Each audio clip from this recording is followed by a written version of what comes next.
Salut à tous et bienvenue dans cette nouvelle vidéo. Aujourd'hui je vais vous montrer comment faire un fond en boucle. C'est ce que vous êtes en train de voir, donc mon décor avec les étoiles qui est en train de tourner en boucle. Donc je vais vous montrer plusieurs méthodes car j'ai appris à mes dépens que lorsque l'on fait un jeu, si on le porte sur divers formats, eh bien selon les méthodes, des fois cela ne peut ne pas fonctionner en fonction des différents supports. Donc avec ces méthodes là, normalement cela devrait fonctionner donc sur PC, sur Android et sur HTML5 pour ceux qui voudraient faire un jeu sur navigateur web, ce qui est assez tendance et ce qui est assez pratique à faire, et surtout ça permet de faire en sorte que tout le monde puisse accéder à votre jeu. Donc voici ma première méthode. Donc ça se déroule sur deux calques. Donc mon premier calque, il y a mes éléments. Par contre je vais pas m'attarder sur l'élément astéroïde et avion. Ça j'ai déjà expliqué comment on fait pour diriger un avion et comment faire un champ d'astéroïdes dans diverses vidéos, donc je vous invite à les regarder. Là par contre je vais m'attarder sur l'objet calque que voici. C'est ce qui va me permettre de faire en sorte que mon calque, mon second calque, là où j'ai mis mon fond, qu'il tourne en boucle. Et c'est ce qui va donner donc cette impression de scrolling infini, donc de fond en boucle. Donc je vais aller dans le tableau de programmation. Donc en gros il n'y a qu'une ligne. Sur le reste, comme j'ai dit, je ne vais pas m'attarder, ça je l'ai déjà expliqué dans d'autres vidéos. Il n'y a qu'une ligne, donc j'ai mis la condition toujours. Et je vais demander à mon objet calque de fixer la coordonnée Y de mon calque qui se nomme calque 1 à une certaine vitesse. Ainsi, tous les X temps, en gros, mon calque va défiler. C'est tout bête. Et grâce à cette simple ligne de commande, eh bien, vous pourrez faire en sorte que votre calque tourne de manière infinie, ce qui va créer ce scrolling infini. Donc, première condition, comment je fais? Nouvelle condition, clic droit sur condition spéciale, toujours. Ensuite, je vais sous l'objet calque, clic droit, calque, par nom, position. Fixer la position à Y. Donc là je récupère le nom du calque. Donc moi en l'occurrence ça s'appelle calque 1. Je vais vous montrer d'ici quelques instants comment on fait pour récupérer le nom du calque, sachant que vous pouvez le modifier. Donc j'ai mis calque 1 en partant du principe que ça s'écrit comme ça. Il faut faire gaffe une fois de plus s'il y a un espace ou non. Donc des fois on peut se faire avoir tout simplement dû au fait qu'il n'y a pas d'espace et que nous on met un espace. Donc là on va partir du principe que c'est cette orthographe-ci. Je mets OK. Ensuite je fais en sorte de faire le petit calcul qui est timer divisé par 4. Vous pouvez changer la valeur, mais en gros grâce à ce calcul là en position Y, mon calque s'amusera à défiler. Donc je vais taper timer divisé par 4. Voilà. Donc grâce à ce calcul, donc là c'est ce que je viens de faire, eh bien ça va faire en sorte que mon calque défile à une certaine vitesse, bien évidemment. Donc là je vais supprimer cette ligne de commande, je vous ai montré comment j'ai fait. Je vais modifier la valeur.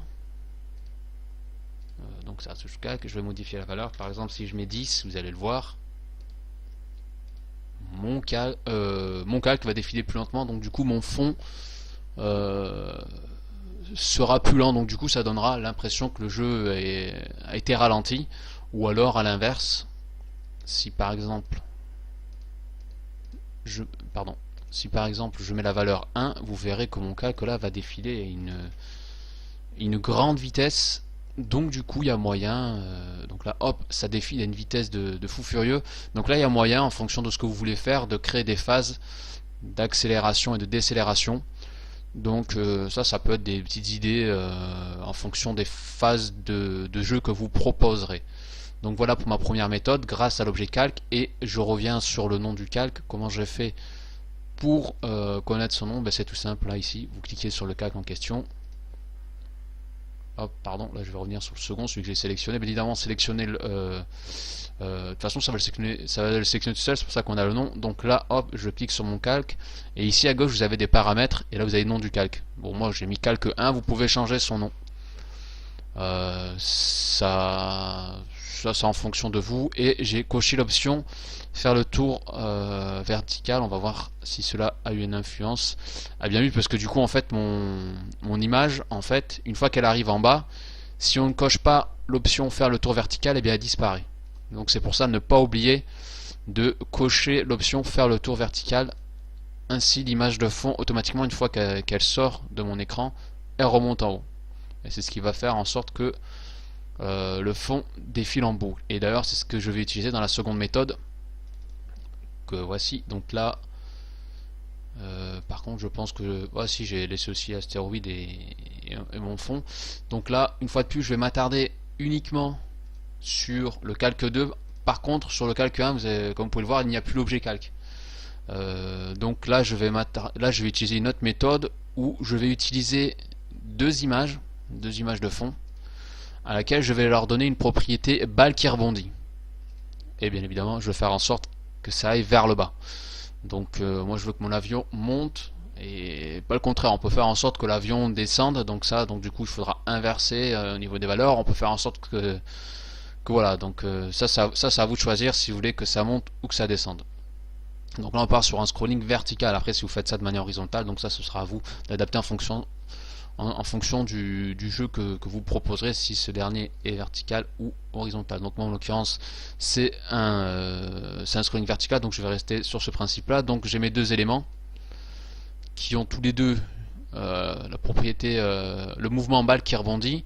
Je leur ai mis une vitesse de 20 et donc je vais vous montrer comment j'ai programmé ceci. Donc une fois de plus je ne m'attarde pas sur l'aspect donc météorite et avion, je vais uniquement m'attarder sur le scrolling. Donc là je vais supprimer cette ligne. Donc voilà, je l'ai mis dans un élément en scrolling, ce qui est plus simple, et ça tourne sur deux lignes de commande. Donc en gros le principe c'est j'ai mes deux éléments qui ont le mouvement balle qui rebondit, je leur demandais de descendre vers le bas. Donc en gros les deux vont aller vers le bas, mais dès qu'il y a l'une de ces images qui va atteindre le bas de l'écran, je vais faire en sorte qu'elle reparte en haut de l'écran. Et pareil pour la seconde. Une fois que la première sort de l'écran, elle se met automatiquement au-dessus de la seconde. Une fois que la seconde sort de l'écran, cette dernière se met au-dessus automatiquement de la première, et ce de manière infinie. Ça tourne en boucle et c'est ce qui va donner ce décor en boucle. Bien évidemment pour la vitesse, si vous voulez influencer sur la vitesse, c'est tout simple, il suffit juste de modifier cette vitesse. Par contre, faites gaffe, si vous modifiez la vitesse d'un élément, il faut modifier aussi la vitesse de l'autre élément, sans quoi ça va donner quelque chose d'incohérent. Bon, ça peut être marrant à faire, mais disons que pour rester cohérent, vaut mieux garder les mêmes vitesses. Donc voilà, je vais vous montrer comment j'ai fait ça. Donc, comme je l'ai dit, sur la première image, je vais demander à mon programme, dès l'instant où la première image sort de l'écran, sachant que je suis sur un écran de 480 par 640, dès que l'image sort de l'écran, dès qu'elle a plus 640, hop, qu'elle remonte tout en haut, qu'elle aille à Y-640. Sachant que, pour une histoire de simplicité, l'image, j'ai fait en sorte qu'elle ait la taille en gros de mon écran 480 par 640. Comme ça j'ai pas besoin de m'embêter une fois qu'elle sort automatiquement de l'écran, c'est à dire vu qu'elle fait la taille de l'écran, je sais que je la renverrai en haut à moins 640, comme ça elle se positionnera à la place de la seconde. Donc ça c'est des petites astuces à savoir pour éviter de s'embêter. Donc comment j'ai fait? Première ligne, donc je vais sur ma première image, clic droit, position, comparer la position en Y, donc vu que c'est un scrolling vertical, donc c'est en Y, si c'est en horizontal, il faudra comparer avec la position en X. Donc voilà, une fois que mon image à la position supérieure à la scène, par la scène du haut, hop, voilà, coordonnées en Y de la bordure haute visible. Donc je pars du principe, donc là je vais juste finir ma condition, donc plus 640, sachant que là pour le plus 640 il y a un moyen de se simplifier la tâche, c'est juste de faire clic droit, position et mettre la hauteur. Automatiquement ça va prendre donc la hauteur de mon fond. Mais bon, moi j'ai pris l'habitude de directement taper la coordonnée, donc là ça c'est à vous de choisir. Donc si je clique dessus c'est au high. Donc voilà, vous pouvez utiliser cette option si vous voulez pas vous embêter, mais bon moi je préfère garder 140, c'est un choix personnel. Donc en gros là la traduction, comme je vous l'ai dit,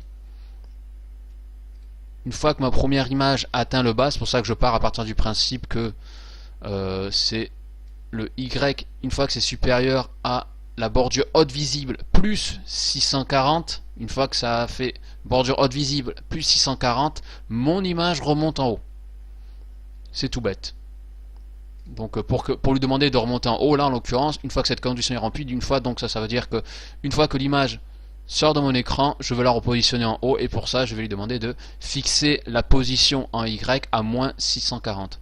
Donc voilà, clic droit sous l'image en question, position, fixer la coordonnée en Y à moins 640, moins 640, hop, voilà, vous pouvez le voir. Et c'est ainsi que la première image, donc une fois qu'elle sort de l'écran, elle remonte en haut. Et on va faire pareil pour la seconde. Une fois que la seconde image sort de l'écran, et bien qu'elle monte en haut. Donc c'est la même chose, mais sauf que là, on va utiliser donc la seconde image. Donc je vais supprimer cette ligne. Nouvelle condition. Une fois que la position en Y est supérieure à la bordure haute visible plus 640, bien évidemment vous pouvez utiliser d'autres manières. Par exemple vous pouvez utiliser la bordure basse. Bon, moi j'ai préféré utiliser la bordure haute visible. C'est une histoire de choix, il y a toujours plusieurs manières de faire, donc là voilà, c'est un choix personnel. Donc une fois que ça atteint le bas de l'écran, et bien je vais lui demander, attention de ne pas se tromper, hein, là on parle de la deuxième image, donc bien se mettre en dessous, bien se mettre dans la case de la seconde image. Des fois c'est récurrent lorsqu'il y a des images qui se ressemblent, on s'en mêle les pinceaux et on va donner l'ordre à l'image qu'il faut pas, et c'est pour ça que des fois les programmes bug, donc il faut bien faire attention. Et là hop, moins 640, coordonnée Y, hein. Et donc voilà, ainsi ça va créer un programme en boucle, et c'est ce qui va faire que mon fond défile. Je sais que cette méthode fonctionne nickel sur Android, donc sur PC en l'occurrence, et sur HTML5. Donc c'est pour ça que je vous invite des fois à tester votre programme régulièrement sur les différents supports sur lesquels vous voulez adapter votre jeu ou programme, afin de voir si ces derniers fonctionnent, parce que une fois que vous êtes bien lancé dans votre programme, que vous avez fait 2-3 niveaux et que vous avez utilisé pas mal de méthodes, par exemple que pour le format PC, si jamais vous voulez le développer sur Android et que vous amusez à le tester à la fin de votre projet, et que vous vous rendez compte qu'il y a beaucoup de choses qui ne fonctionnent pas sur Android, et bien là ça fout un peu les nerfs. Ça m'est déjà arrivé, j'avais fait 3-4 niveaux sur un jeu, ensuite j'ai voulu l'adapter sur Android, et je me suis vite rendu compte que ne serait-ce que sur le scrolling ça ne fonctionnait pas, et sur d'autres paramètres ça ne fonctionnait pas, puisque sur Android il faut être encore plus minutieux que sur un PC. Sur un PC on peut être un peu bourrin au niveau de programmation, ça va bien tourner. Donc voilà, ça c'est le genre de petites choses à savoir. Pareil pour HTML, il faut éviter de demander au programme d'être trop gourmand pour bien optimiser et que tout le monde puisse accéder au jeu. Donc voilà, c'est le genre de petites choses à savoir.